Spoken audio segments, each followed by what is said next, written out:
So we're here to conduct an interview. I'm John Marco Sigurata. I'm Joey Lapaka. I am Mariana Arledane. So we are Cream 123. So let's go. Anay, uy. This is a student, first year in criminology, and we're conducting survey. Number one, what inspired you to start your business and how did you identify your niche or market budget? Na-inspired ako ang business because ang ako mga friends kasi sa Manila, although talaga nakikita ko na ang mga or nakaka-income pera. So, magandang ko na ako ng solution na all the parlor and business or amo na ako talaga po ang ako ang negosyo talaga. Number two, what are the key principles or values that guide your business decisions and operations? Kung magkaka-open decision, ang principal talaga ko mga ato din po ng aking family, kumbaga, paano ko ba mabuhay ang aking pamilya, diba? Paano ko nakaka-income, resources sa aking paglo at bilaw.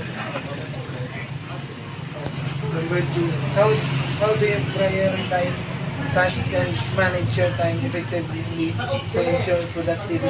Siyempre, kailangan mo talaga i-time management mo sa sarili. Siyempre, may time talaga na gusto may unahon ng pamilya, tapos ito, mo sa mga siyempre, ano kasi nakikita mo talaga kaadlo-adlo ng mga clients talaga.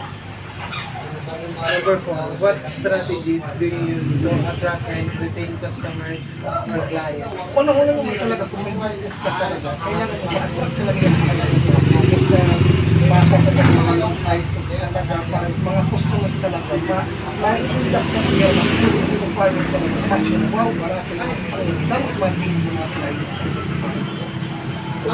Then, five, how do you stay updated with industry trends and incorporate innovation in your business model? Ang mga clients niya, pwede ko kapilahir mga message or pag-publish sa Facebook para at least magkakapangyayat akong talaga parlor. Tapos kung ano ang kanira kung may naman bago na mga medicine or may naman product na ginagawa sa kanila. Number six, what is the total strength of your income? Siguro, haos ka bulan, siguro natin bakit ka 5,000. Or siguro, ang kami lang ng mga or 6. Pag lang yung clients. Number seven, what is the process of getting your business started? Siyempre, mag-process ko lang kita, makukita mo sa barangay, para at least, ay ko na kasi ako na sa tayo permit, para at least, hindi talaga sa sino ko, Number eight, birang parang inyo kwanta na nagamit ng pag-provide ng mga siyempre, simula pa lang namin ito, siya rin magkita mga sinatag ko talaga. So, nag-start pa lang kami siguro sa natin, 1,000, 20,000. Ito na 20,000, narurulin na ito niya, kaya para at least, kung ano man itong ka, mapatuloy na may gusto. Hindi rin talaga ako nakatamon na kung nga niitamon na one tas na part-time. And syempre, start ito naman na